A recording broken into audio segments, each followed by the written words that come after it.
लागला तर तुम्ही स्वतःचं मार्केट जर स्वतः तयार केलं आपल्या आसपासच्या 5-6 गावात तर तुम्ही नक्की सक्सेस आहे मित्रांनो. तर मी तर म्हणेल की जर तुम्ही हे आवडीने जर करायला लागला आणि असं जर तुमचं स्वतःचं जर मार्केट उभा करायला लागला, आपलं स्वतःचं मार्केट उभा करून ह्यातनं जर पैसा कमवायचा म्हटला तर मित्रांनो ह्यामध्ये तुम्ही वर्षाकाठी 4-5 लाख रुपये कसे पण शेळी पालन उद्योगामध्ये पैसे नफा किती राहतंय म्हणणार तर तुम्ही मित्रांनो जर तुमची ती सांभाळण्याची तयारी जर असली तर तुम्ही कमीत कमी एक एक तयार केलेली पाठरं वगैरे असते तुम्ही 30-30 आणि 40-40 हजारामध्ये तयार करून ब्रीड म्हणून विकू शकताय. तर फायदा हा भरपूर आहे. तुम्ही फायदा जर त्या आवडीने जर केलं सांभाळलं तर तुम्हाला फायदा आहे. कारण की बकरी ईदला जर तुम्ही बोकडं जरी त्या मापाने सांभाळली तर मित्रांनो आमच्या इथला आटपाडीचा बाजार भरत असतो तिथं मी समक्ष माझ्या डोळ्यानं आणि मी प्रत्यक्षात बघितली की 2-2, 2.5-2.5 लाखाची बोकडं बकरी ईदसाठी जातात. तर शेळी पालन उद्योग मित्रांनो खरंच चांगला आहे. कारण की त्यामध्ये तुम्ही जर त्या बोकडाला 30-40 हजार रुपये गाठले किंवा 50 हजार रुपये चारा खुराक गाठला तर तुम्हाला 2 ते 2.5 लाख रुपये ती बोकड देऊ शकते.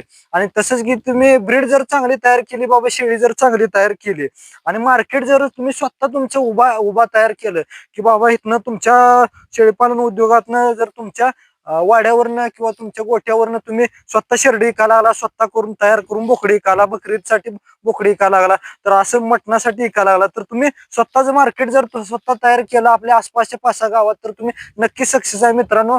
तर मी तर म्हणेल की जर तुम्ही हे आवडीने जर करायला लागला आणि असं जर तुमचं स्वतःचं जर मार्केट उभा करायला लागला, आपलं स्वतःचं मार्केट उभा करून ह्यातनं जर पैसा कमवायचा म्हटला तर मित्रांनो ह्यामध्ये तुम्ही वर्षाकाठी 4-5 लाख रुपये कसे पण कमवू शकताय. कारण की कसं काय, कारण की तुम्हाला स्वतः मार्केट उभा करावं लागणार आहे. त्यात तुम्हाला काय काय ठेवावं लागणार आहे मित्रांनो. बोकड पालन म्हणून बोकड करावं लागणार आहे तुम्हाला आणि ब्रीडसाठी मोठी शेड तयार करायला लागणार आहे ती. आणि बकरीसाठी महत्वाचे मुद्दे 3 मुद्दे ध्यानात ठेवा. बकरीसाठी तुम्हाला मोठं बोकड तयार करायचं जेणेकरून की बकरीद आलं बाबा तेव्हा आपली बोकडं कमीत कमी एक 5-6 बोकडं असावीत. आणि बोकड पालन कंटिन्यू ठेवायचं आहे की तुम्हाला ज्यामध्ये बोकड वजन करून तुमच्या देवदेवाला बोकड तुम्ही विकायचे ते. आणि शेळी पालनामध्ये तुम्हाला शेळी काय करायचं आहे, शेळी मोठी पाटर तयार करून गाप घालून विकायची ती हे झालेली पाटर कमीत कमी शेळी 20-25-30-30 हजारापर्यंत मित्रांनो जाते. तुम्ही अंदाज पण लावू शकत नाही एवढे पैसे प्रॉफिट होते जर तुम्ही स्वतःचं मार्केट उभा करत असता तर स्वतःच्या दमावर. तर मित्रांनो शेळी पालन उद्योग करत असताना तुम्हाला कुठल्या गोष्टी महत्वाच्या ध्यानात द्यायचं आहे तर तुम्ही काम कशावर करणार आहे शेळी पालन उद्योगात मित्रांनो काम कशावर करणार आहे तर तुम्हाला तिन्ही बाजून काम करायचं आहे. तुमच्यात बोकड पालन पिन ठेवायचं आहे आणि तुम्हाला शेरडे पिन ब्रीड करून तयार करायचे आहे आणि तुम्हाला सांगतो पाठरे वगैरे असं किलोवर विकून तुम्हाला स्वतःचं मार्केट तयार करून हे पैसे उभा करायचे. तर त्यासाठी तुम्हाला काय लागणार आहे मित्रांनो, पहिल्यांदा असं तुम्हाला जाळी मारायला लागणार आहे कडनं. प्रत्यक्षात तुम्हाला ही जाळी मारायला लागणार आहे. एक त्यांच्यासाठी शेड उभा करायला लागणार आहे तुम्हाला आणि त्यासाठी चाऱ्याचं नियोजन सगळं करायला लागणार आहे मित्रांनो. पहिले मुद्दा चाऱ्याचं नियोजन, पाण्याचं नियोजन, असे शेड मारायला लागणार आहे तुम्हाला. बाहेर तुम्हाला त्यांना हिंडण्यासाठी वगैरे अशी तुम्हाला सुविधा करायला लागणार आहे.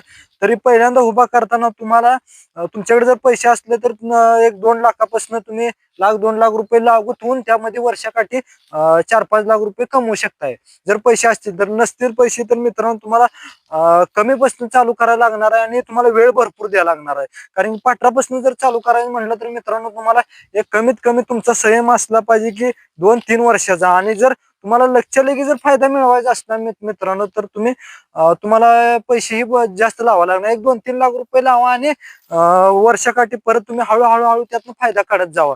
आणि कसं करायचंय की तुम्हाला स्वतः म्हणून मित्रांनो डायरेक्ट आपण शेळी पालन करतोय असं नाही, तुमचं स्वतःच मार्केट उभा करा त्यातच जास्त मित्रांनो फायदा आहे. कारण की काय होणार की तुम्ही स्वतः माल तयार करणार, बाजारात नेणार, विकणार बाबा तर तसा जास्त मित्रांनो फायदा राहत नाही.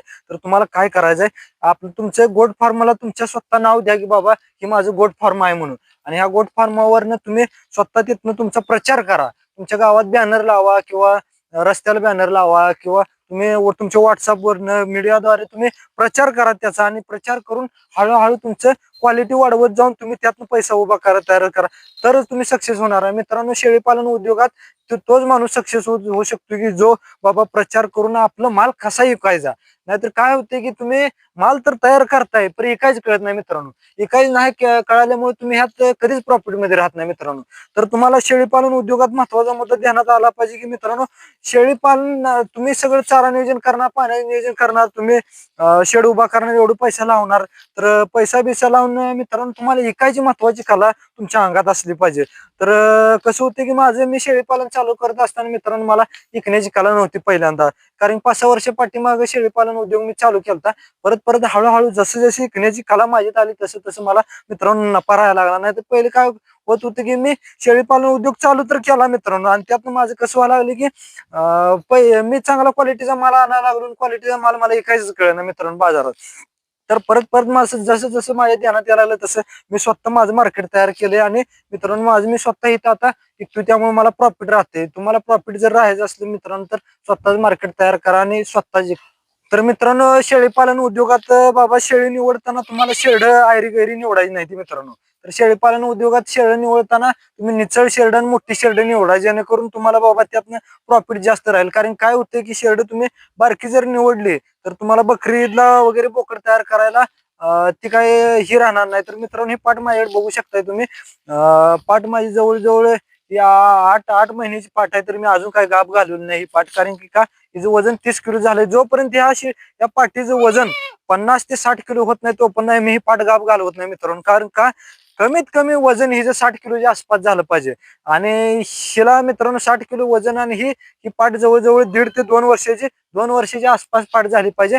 तेव्हाच त्या पाठाला गाभ घालवायचा. नाही तर मित्रांनो काय करते ती माणसं 4-5-7 महिन्यात 8 महिन्यात गाभ घालवते, आणि त्यांना त्याचं प्रॉफिट कधीच कळत नाही. तर मित्रांनो तुम्हाला काय करायचं आहे की पाठर तुमची गाभ घालवताना ध्यानात ठेवा की पाठर गाभ घालवताना तुम्हाला काय करायचंय, 1.5 ते 2 वर्ष त्या पाठीला गाभ घालवायचं नाही, जेणेकरून ती पाठ पूर्णपणे परिपक्व होऊ द्या मित्रांनो. परिपक्व झाल्यामुळे त्याला काय होईल की, आणि तुमच्यात ब्रीड ठेवताना किंवा बोकू ठेवताना हा लांबवर मोठा आणि पावरीचा हा नुसता हाड असून चालत नाही, हाड मास असून चालत नाही, त्या शरीरात तेवढी पावर असली पाहिजे. कारण की जशी जर शेळीच्या अंगात पावर आणि त्या बोकडाच्या अंगात जर पावर झाली मित्रांनो, तर त्या पावरीमुळे काय होईल की ती होणार कोकरू पण त्याच पावरीच होईल, आणि त्या पावरीचं झाल्यामुळे कसं होईल की मित्रांनो त्याची वाढ पण त्या झपाट्यानं होईल. कारण काय होते, काय काय शेळ्या निवडताना मित्रांनो माणसं कशी करतात की शेळी बघायची बाबा हा मोठी आहे, तर मांस आहे तर भरपूर आहे त्याच्यात, मांस आणि हाड बघून निवडते. तर तशी कधीच चुकी करू नका मित्रांनो. काय होते की सगळ्यात मोठी चुकी होते ती म्हणजे हाड आणि मांस बघून. तर हाड आणि मांस नुसती बघाय नाही, तर शेळीमधली स्ट्रेंथ बघा, पॉवर बघा. तर अशी पॉवर असली पाहिजे की शेळी धरताना बाबा त्या एका गड्या 2 घड्याला सकट ती शेळी आवरली नाही पाहिजे मित्रांनो. एवढी पॉवर जर त्या शेळीत असेल, आणि त्याच मापाने बोकड घ्या, नाहीतर तुम्ही बोकड काय करताय मित्रांनो, जाऊन लांबड्या कानाचं बघताय, लांबड्या हाडाचं बघताय, आणि त्याच्या अंगात पॉवरच नसते.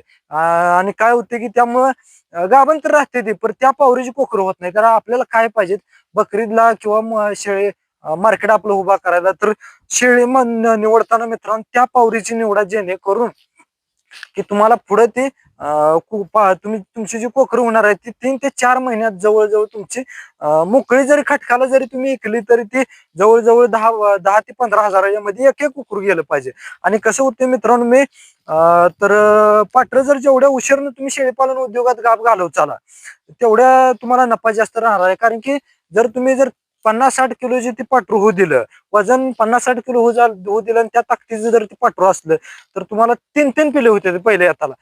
मित्रांनो मी काय काय अशी शेरड बघितलं तुम्हाला एखाद्या व्हिडिओ मध्ये दावीन पिन की बाबा पहिले येतापासून ज्याला 3-3 कोकरं झाले ती. तर काय होते की ती माणसं 40-40 आणि 50-50 हजार एका येतात नुसतं करते ती 3-4 महिन्यात कोकरा. तर तुम्हाला काय करायचं, चांगल्या त्या पावरीच्या शेळीपालन उद्योगामध्ये निवडायचं आहे तुम्हाला. तर प्रॉफिट मित्रांनो मी सांगितले की बाबा प्रॉफिट कुठनं कमवू शकताय, शेळीपालनाचं मार्केट स्वतःच उभा करून तुम्ही प्रॉफिट त्यातनं भरपूर कमवू शकताय. वर्षाकाठी 5-6 लाख रुपये तुम्ही कमवू शकताय. कशावरनं, बकरीला बोकडं तयार करायची, आपली ब्रीड तयार करायची, आपलं स्वतः ऐकायचं, तेव्हा तुम्हाला ते पैसे राहणार आहेत.